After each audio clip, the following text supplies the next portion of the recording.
this is Carrie with Crazy Over Art. Today's artist, Rebecca Flores.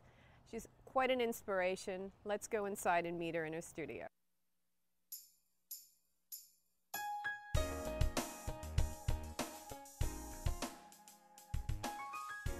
Looking at is a painting that I created entitled Harmony.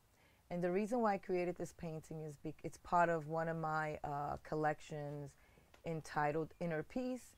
And the colors that I added are basically yellow, orange, reds, greens, blues. There isn't any white in here. I wanted to omit the white. But again, I created a coalesce effect, meaning I create my colors, I mold them, and I create them into this effect. And if you can see this here, this is all created basically with my fingers and my nails. I didn't do anything. This is with my hands.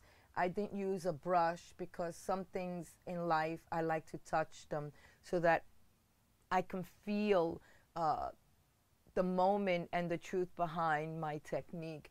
And this is sometimes I like to sit as I'm doing now, and I just like to work and create. And again, this is harmony.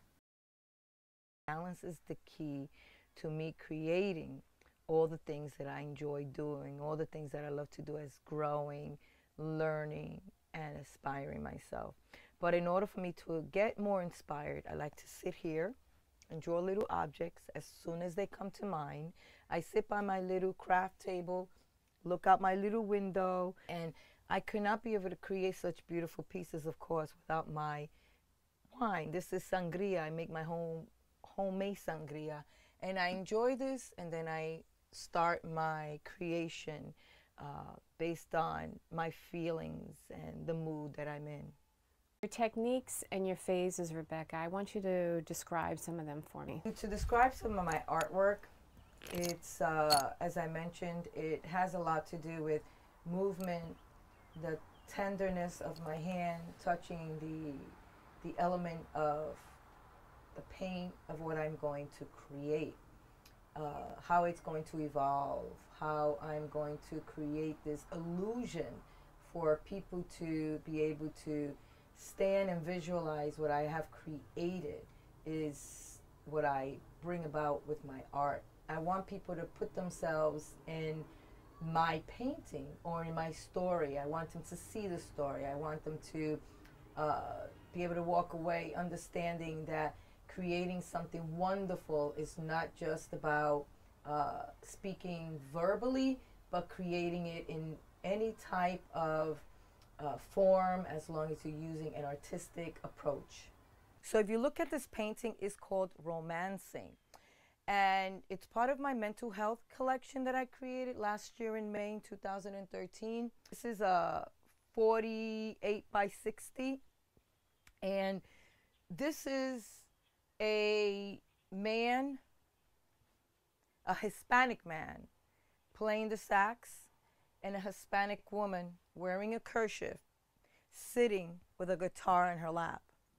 What she is doing is she kind of paused to admire the man that she's loved all her life, playing the music that echoes their love affair.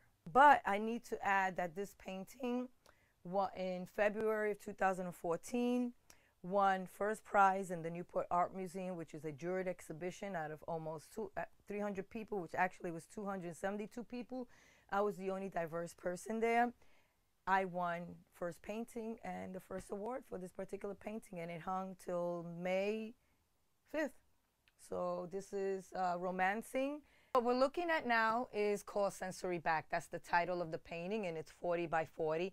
I created this with it's a mix, I consider it a mixed media because it's mixed with oil and acrylic.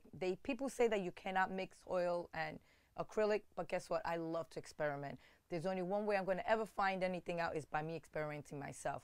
So I created this beautiful piece. It's actually a photograph of my own back that someone was generous enough and kind enough to take a picture of me.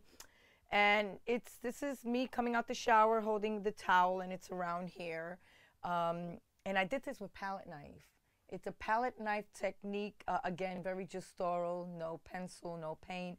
And I just created the form of each, of my body based on a photo that was taken, and the rest I just created the background to give it a beautiful effect, and I mixed a lot of colors because I think that when you mix colors, especially a lot of colors like this, it always gives it a much more fulfilling composition look, and when people can enjoy. And it's kind of a coarse painting, but it's a beautiful painting again that I created just using colors. Again, it's forming the colors of the coalesce style that I've been using to mold this painting together. Tell us about the collection behind us. The painting that we're looking at here, the gray painting, is entitled Nature, Nurture, Hope. She is the mother of all my mental health paintings. And the image is really me with my eyes closed. It's an image I create of how I see the world in a very healthy, positive manner, and how I would like it to be, actually. So it's created again with my hands, a lot of dripping, a lot of splashing, a lot of things that I use from my kitchen, a fork, maybe a branch from my backyard, my fingernails. But it was created for the purpose of how I see the world based on what I've experienced and what I've studied, researched, experienced, and taught. The left represents colors of strength and dominance, when the right represents clarity and calmness. So yeah, she represents everything. A lot of the times we are aware of our own elements, of where we are and what we know. But when we are outside of that element, we do not understand how to be much aware. Although our sense tells us we're not in a good realm, we still don't listen to that. So X marks the spot. And there's a saying that says, you make a mistake, it's once, the second is stupidity, the third is now a habit. So if you continue doing that, you're not aware of your surrounding, of your senses, of the things you should be considering, which is what you don't see. That's why this is called awareness. Endless energy. Interesting, because when this was created, I am in the background of this. It's an invisible Rebecca sitting on a chair with her hands on her head, her legs crossed. Actually, the chair is a white risen chair. So I don't know if from there you could see a slight image of me, and my hair is all crazy. But for some reason, I didn't think that image or that particular creativity reflected my collection. So what I did was I said it doesn't have the energy. I created all this energy with my fingers, and it's all really marbleized. I like to give a marbleized effect to my coalesce molding of pieces that I create, because it stands out more. Not many people like abstract, but again, it depends on the abstract. And this one tells a good story of your energy is endless if you just focus and you tap into your creativity, your talents. So that's what this one is all about. Rebecca, thanks for letting us interview you today. It's wonderful to be here. Tell us about you being an artist and how you knew you were creative. Interesting, because I didn't really know I was creative or I was an artist. I started painting at the age of 10, just seeing a lot of good things and bad things growing up in the South Bronx. But I do remember every time I did see something, I would go to my bedroom, I would twirl, look in the mirror, and visualize myself doing all the things that I wanted to do for myself, how I wanted to be. I envisioned that already.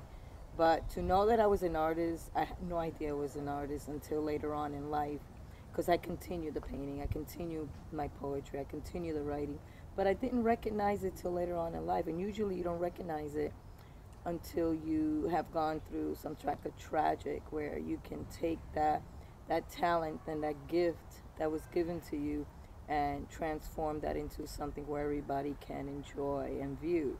Thanks for joining us today. This is Carrie. Think and be creative. Until next time.